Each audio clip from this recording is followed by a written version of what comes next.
for lack of a better term, RV parking discussion. Those two text amendments, separate applications, were reviewed by P&Z and adopted by council earlier this year. We do keep a tally or kind of a list of things that we hear from either council or planning commission or DRB or residents, and so we're trying to capture tonight some items to basically get our thoughts together and get your input as the Planning and Zoning Commission. At the March meeting, we did get direction, hey, let's go ahead and staff keep working on this. That's what we've been doing. We asked you to vacate your April meeting just to give us a little bit more time to work on some other things, plus get ready for this presentation. And so I'll just go through a PowerPoint, and then there are some things that we would like to discuss with the commission. Are we still moving in the right direction, or there's still things that we need to look at as a planning staff? So I've got a few slides to show you tonight. So this is, again, a further discussion on a potential text amendment for accessory buildings, accessory structures. We went through this with you back at your March meeting. We do have the ability, obviously, to amend the zoning code over time. The procedures for that are outlined in section 4. We went over this with you back at your March meeting. Again, we discussed this with you. I couldn't remember the date, March 14th. We did get direction from the commission. Yeah, let's go ahead and keep working on this. You did ask for some more information and some exhibits, and so we put that together. There's a couple of hard copies on the dais for you on some plot plans that we'll go over in a minute. And then we actually drafted kind of a first cut, if you will, on potentially what the text amendment might look like. And I'll go into that in just a little bit. So zoning in Litchfield Park, I've got a lot of experience. My days in Glendale. Litchfield Park, I think, has a really good zoning code. When you count up all the districts, we have 19 zoning districts, which for our city, size of our city, and complexity, we have a resort, we have commercial, we have different lot sizes. All the zoning districts are, in my opinion, having done planning and zoning work for a long time, the ordinance is really well put together, and just on the slide you can see the 19 districts that we have. Since the March meeting, like I said, we've had a little bit more time to kind of catch our breath with some other things and put some materials together for your review and input tonight.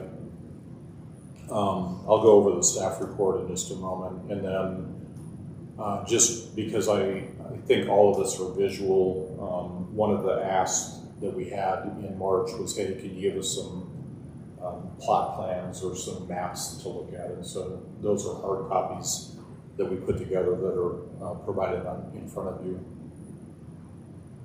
A few things just on the ordinance. If you go into your packet, we happen to notice more kind of Scrivener items. For instance, if you go to page 3 of the staff report, in some sections of the ordinance where there's a numeral like a square footage, it's spelled out, but then it's not put in parentheses. So, for instance, on item D, setbacks, subsection 2, the area in highlighted text is suggested verbiage that we add. So we're just trying to be consistent with the rest of the zoning code. A question or input that we'd like to get from you, and having worked here for a few months now, and getting a feel for what's important to the community, especially the RV parking ordinance that Daniel and I finished up with Commission and Council a few months ago, is accessory structures. And a question that has come up in my mind that I'd like to have a conversation with the Commission is on the suggested text that says such structure shall not be visible above the existing fence, that would be new verbiage. Is that the right verbiage that we should have? I've made a note to myself that rather than say above the existing fence, should read something like above the existing return wall, and I'll explain what a return wall is. So I'm going to back out of PowerPoint for just a minute and pull up. And thank you, Daniel, for getting us the pointer. So let's see if I can. I'm not sure if I know how to present this. You know, is there a way to? Yeah. Okay. Yeah. Let me just describe. The return wall would be, and forgive me if you already know this, is that on the portion of your fence that separates basically the front yard from the rear yard, that's common in the building industry. Home building industry is typically referred to as a return wall. So the question we're asking is, if we add verbiage to the screening of accessory structures, should it say return wall? And so we're looking for input from the commission tonight on, is that the right verbiage? Are we kind of going down the right track? I will say that we had a Board of Adjustment hearing last week that was related to somebody had built I think I can discuss this, Chairman, since the hearing has already occurred, but we had a variance last week where somebody had built a pergola in the side yard without a permit, and the pergola in question actually overhung into the neighbor's yard. And it was a little contentious in this room at times. The board unanimously denied we were recommending denial. We didn't feel it was fair for the neighbor to have somebody else's structure protruding, not just in the side yard, but also overhanging into their yard. So the board unanimously denied the application, and the structure, there's two structures that were built by the owner, one in the rear yard, which is okay, and we highlighted that in the staff report. The other pergola that's in the side yard that was really the subject of the variance needed to be removed. And it was visible, or is visible. If you look carefully from the public, they're on a cul-de-sac. If you look, go out to that particular neighborhood, very nice neighborhood, you can actually see the pergola behind the return wall. You kind of have to look for it, but Daniel and I went out and did some field work last week, and you can see it. And, anyways, the board denied the application, and so the pergola that's in the side yard will have to be removed. So we're a little sensitive to return walls right now. That's what got us thinking about, are we moving in the right direction on that particular component? I'll keep going, and then we can kind of come back and look for input from P&Z. I'm going to go back to the PowerPoint.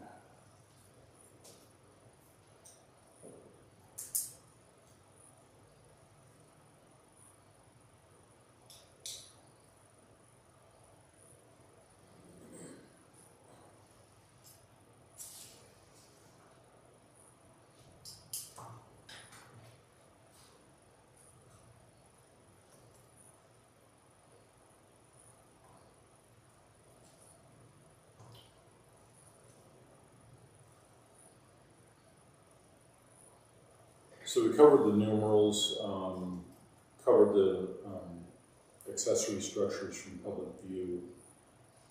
Another topic that I know has been in discussion kind of among the staff for the better part of this year is, this is new to me, wasn't used to this in Glendale, is we're big into side yard fencing, view fencing in Litchfield Park, and so we're suggesting that on page it's page 4, it's item number 9 under setbacks.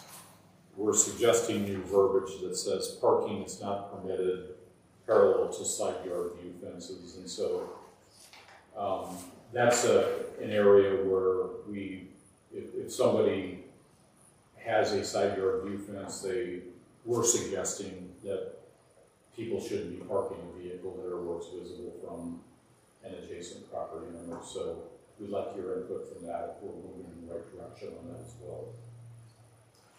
We have a few more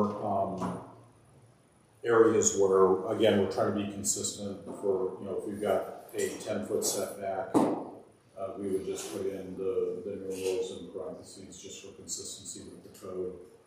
And then this looks really busy on the bottom of page 4 and 5. We're looking at some new subsections. So lot cover, the way the code reads now is item F is lot coverage, semicolon size. We're suggesting that, and I'll explain this in a minute, that lot coverage just becomes its own subsection.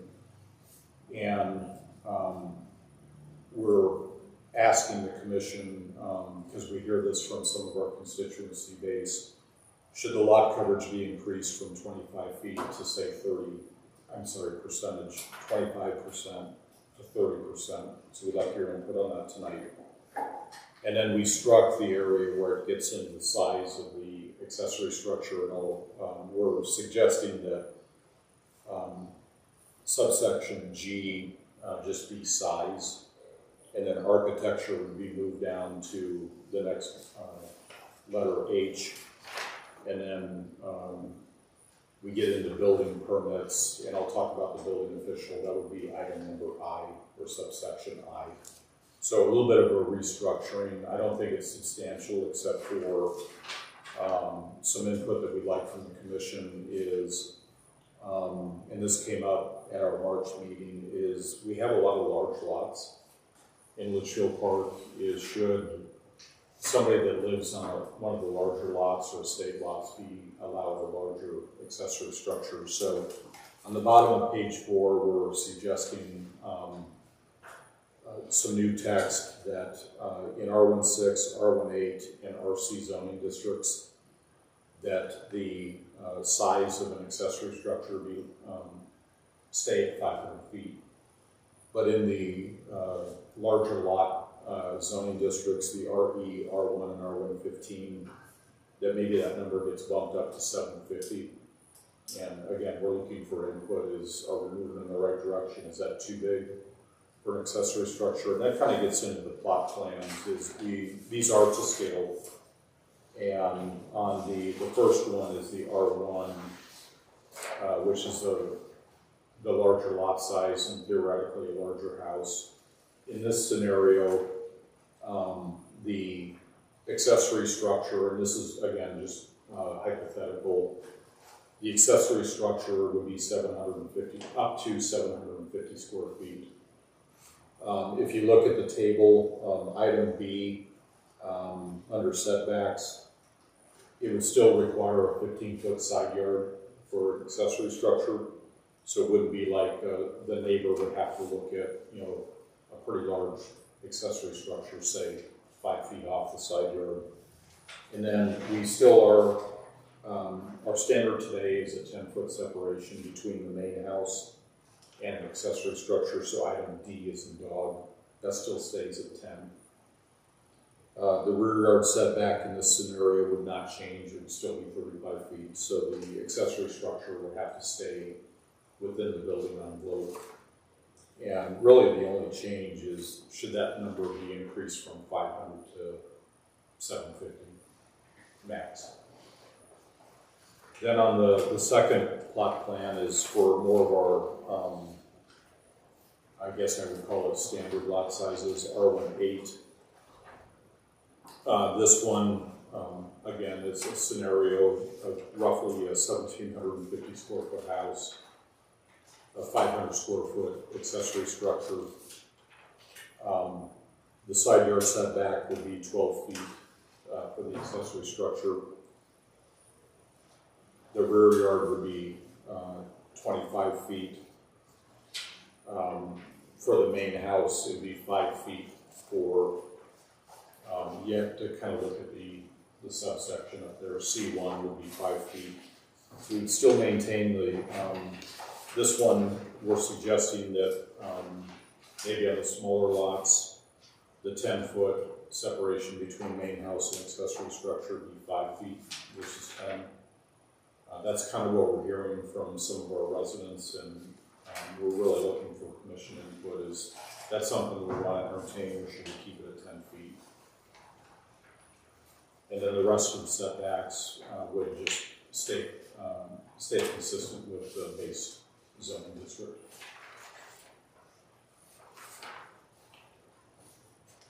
And then we've been having planning with our building safety department. If you look at page 5, there's been a debate on when a building permit is required, and we are suggesting, based on the building official, that stay at 120 square feet.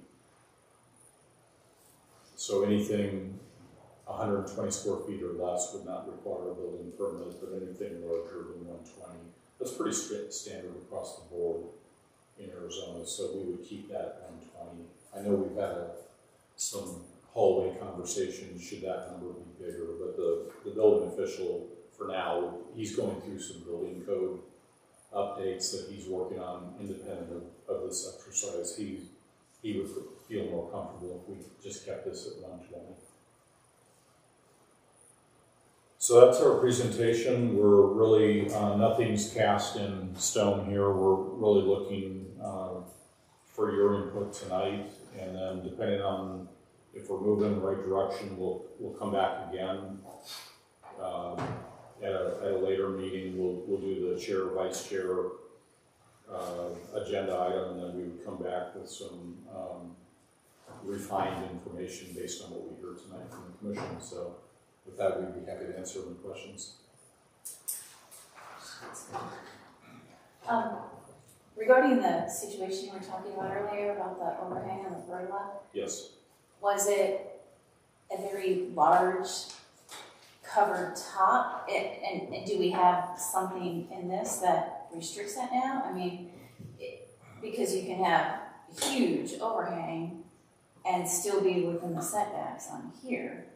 Correct. Theoretically.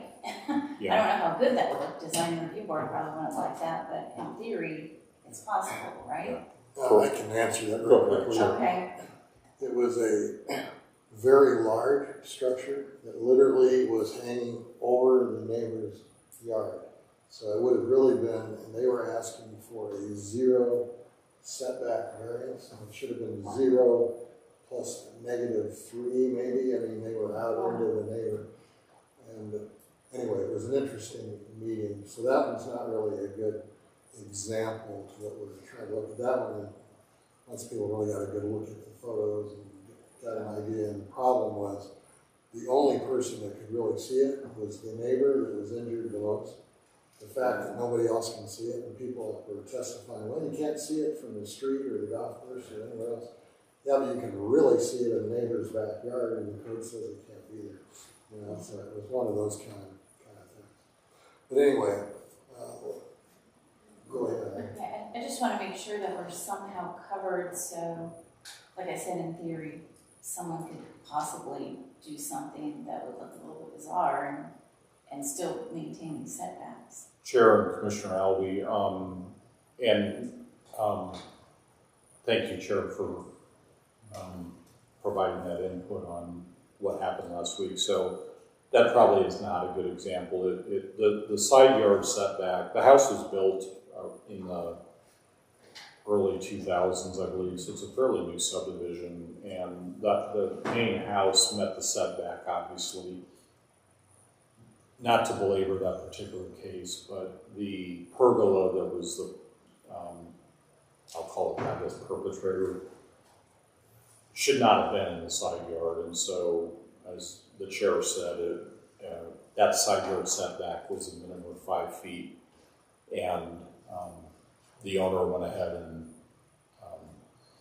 constructed the pergola completely in that side yard. And I would say it was pretty egregious, in my opinion. So I don't think this really, what we're trying to accomplish, it might be apples and oranges. We would, any accessory structure would still need to respect the setbacks. And so,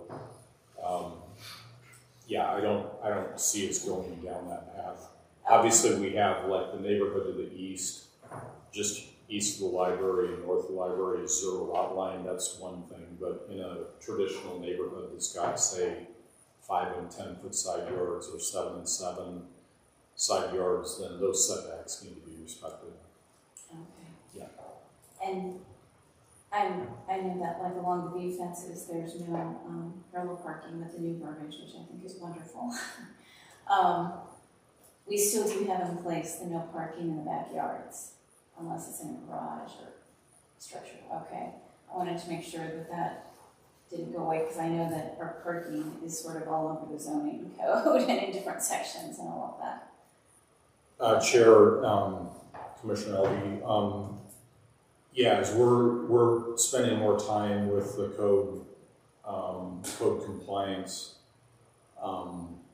department, we're learning there's a lot of issues associated with interpretation of the zoning code, and we're trying to solve things for her and her department, as well as some things that we hear from the commission, as well as, like I said, our constituency base. So all the other parking requirements would not be altered by this. Okay. Yeah. To me, 500 and 750 sounds kind of big. I don't know, what do you guys think as far as accessory structures? In the backyard for R1 through 6, R2 1 through 8, and RC 500. I mean, when you're looking at the size of a house that's like 1750, and then you're putting a structure up there that's 500 square feet, that's considerably large compared to the size of the main house, right? I mean, I'm trying to visually get a picture of that in my mind, and to me that seems like seems like something that stands out more than the 750 to the 3500 primary house. But I mean, they both seem very large to me. Have you had people wanting to build these for guest houses primarily? Is that what's been coming to the city on these? To the chair, Commissioner Alvey. Quite frankly, we've received applications for people looking to build everything in accessory structures. A lot of people just on especially the larger lots want a little bit larger pool house than 500 square feet would allow. There's actually one resident who wants to incorporate a small golf cart garage in the back of their casita as well to kind of help them out, and 500 square feet just isn't enough. I do agree that some properties, 500 square feet will be a lot of home, but also with the existing setbacks, I think a lot of the smaller homes, especially in some of the RC area, won't be able to get the full 500. Yeah, that's what I was wondering, because I mean, it seems like that's pretty big accessory structures for Yeah, like in the that size house. Laguna Bahia streets in that area, they're probably going to be maxed out somewhere in the 120 to 200 square feet, just given their lot sizes. I don't think there's actually room for them to build an extra 500 square feet and meet all of the setbacks, Yeah. even in our current code. Okay. Yeah, including lot coverage. Okay. Okay, other questions? In your example here, the first one, you have the 750 square foot accessory building. Is there something that's requiring that to be inside the setbacks, or does that just happen to be where you drew it?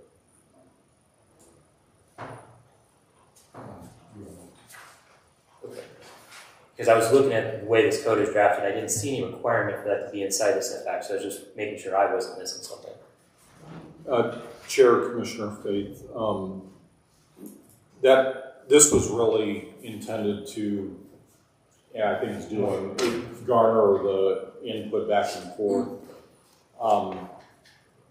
One of the options we could come back with is some additional plot plans where maybe the accessory structure could be within the rear yard setback. I was just making sure I wasn't missing something. You're not. Okay. And then so basically, so when I read through it, I liked it. I didn't have any, I mean, the only thing that I wanted to drill down on was the size restrictions, the 500 to 750, and the different zoning areas. So right now it's 30%, as proposed, is 30% of the area between the back of the building and the back fence, but then is also capped based off of zoning. And I was trying to decide if we even needed those caps or whether they would be just naturally capped based off of the zoning. My initial reaction was just to delete G altogether. I was trying to figure out where that would put us.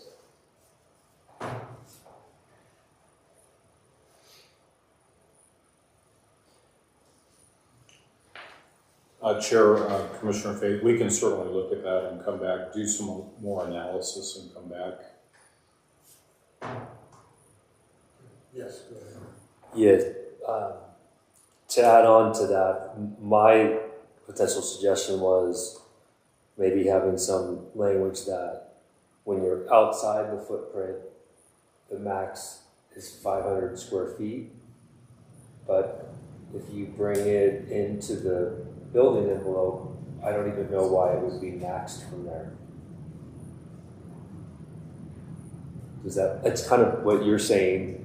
And like I made a little drawing, John, like if you had 500 square feet here, and then you bring it in, you know, let's say it was 900 square feet, as long as it's over 500 square feet in the building envelope, I think that would maybe as a consideration. Okay. Yeah, we can come back based on what we hear tonight. We prepare some more plot plans with some different scenarios. And another question I had is, how do we define ADU? And the reason I'm thinking that, and this goes along with a lot of the design review things, is when we have a casita or a gazebo where the roofs are going to match the house, I feel like that's a different scenario than, you know, a tough shed. And are those all equal under the definition? Chair, we're going to switch over to, and Commissioner O'Connor, we're going to switch over to Daniel's laptop and he can pull up the zone.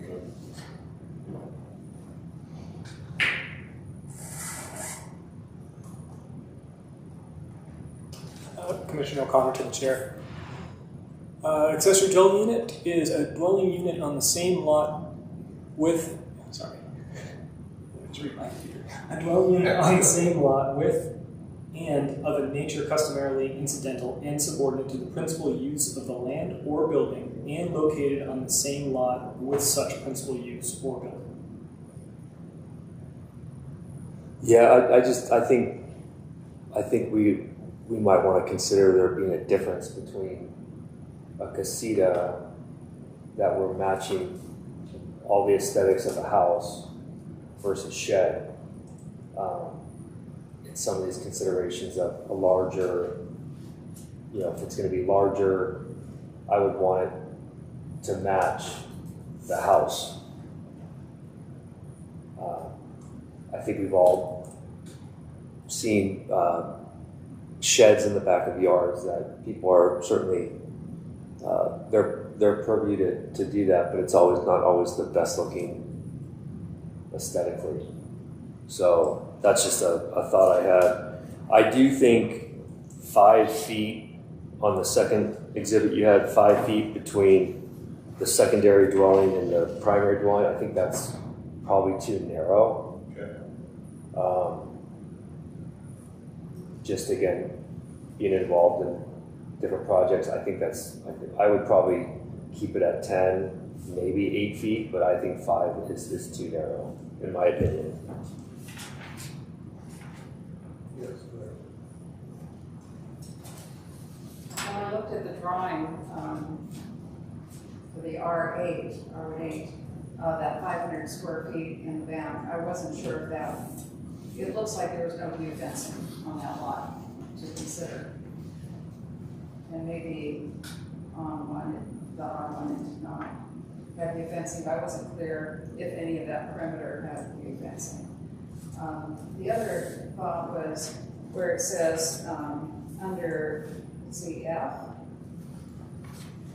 it says an accessory structure may include a basement area for use as storage, provided that this space does not require the need for additional parking. So the thought was that if you could put a full basement under that 500 square feet, and maybe since it's storage, it's not added into the square footage of the dwelling, but that would just be a consideration. Or if you did what they do with, say, tiny houses, and you had an 8-foot ceiling or a 9-foot ceiling, and then you had a loft up above, you could add square footage because of that. So would that need to be within the 500 or 750?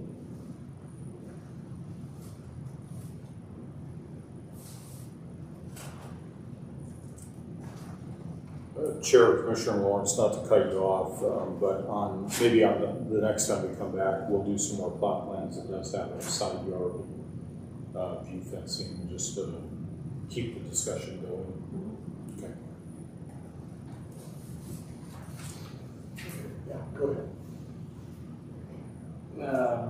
So I'm a little confused on this too. So this larger lot, is this with a view fence in the backyard, and that's why the setback is 35 feet and forced to be in the building envelope, or is that a block wall? And I guess why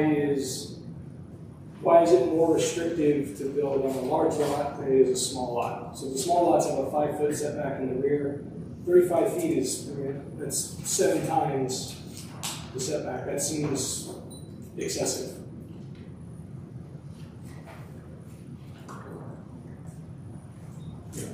Chair, Commissioner, good points. We'll go back and take a look at that. We will prepare some exhibits. We will look at the setbacks, but also look at view fencing and how that plays into accessory structures.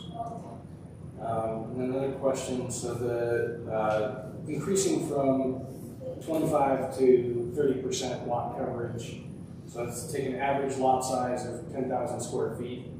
So increasing it 5%, we're increasing the basic coverage area by 500 feet, right? 30% of, I think it says 30% between the rear of the principal building and the rear property lines. It's not the total lot coverage. So I guess my question is, increasing the size, and based on the applications that we've received, how many more people, homes, projects does this increase, open up construction to, or, so what's driving the 5% increase? Is it, there's a bunch that are right there, 26, 27, 28% coverage, and then we're moving it to 30 to, make it a little more relaxed and. Chair, Commissioner Frazier, it was really, frankly, to provide a little bit more flexibility for the property owner. And if the commission feels like we should just keep it at 25%. No, I wasn't saying that. I was wondering what's driving it. Are we rejecting tons of applications for accessory structures because they're at 26, 27, 28, 29, 30%, and that this really opens it up to a lot of these projects that people have been asking for, or is it just is it an arbitrary 5% increase? To the chair, Commissioner Frazier. Allowing 30% of the 750, there are quite a few projects that will fit and be able to be built because of this. There are projects that still won't be able to be built. I mean, there are people asking for 1,100 square feet of accessory structure. I do think this will give relief to a fair amount of applications that I've seen that I've had to turn away, where they've had to alter their project to fit within the 25%. And then, I guess, one more small one on the parking and the view fence. I agree that I think it's a great idea. I just don't know if it's the right spot for it. I think it should be probably placed with other areas where parking restrictions are shown, it just kind of gets lost in building setbacks when you're talking about vehicle parking. And then return wall, I don't know if it's the right term. I recognize it's maybe a building term, but it's confusing to people who read this. The average citizen who reads return wall, they're gonna have to go to the glossary. I mean, I think block wall, fence, it makes sense to pretty much anyone. And return walls is really only accessible to the people who are part of the industry. Any other questions or comments? Yes, go ahead. Just to your point, Commissioner, that it seems if you're doing the online version of these, it would be great to have a hyperlink for any of those terms, be able to click on it and get the definition immediately. So I don't know if that's provided that would help that situation. Okay, any other questions, comments? Any more staff comments? Chair of Commission, well, this was very helpful to us, so we're not ready to present this for adoption for you. We'd like to go back, kind of analyze what we've heard tonight, rework some things, get some more exhibits put together, and then come back and see you again to further the discussion and make sure we're going in the right direction, if that's okay with the Commission.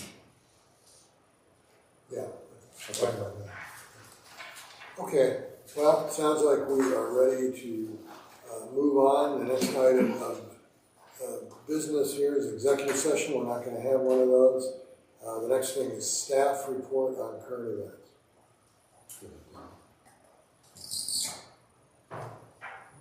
Staff does not have a report tonight. Okay.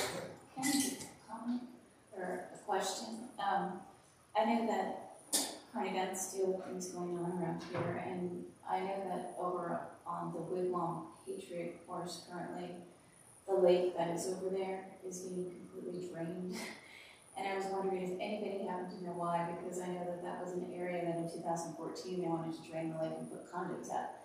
So I know that they do not have permission to do that, based on everything that happened last year with regard to their proposals and applications before the city. However, I didn't know if anybody had any idea why that might be occurring, or if they had any information regarding that, because I've gone to Wigwam a couple times to ask them and I have not received any answers. Okay. Don't know, maybe staff can check in. Staff will definitely look into Thank you. Okay, no staff report.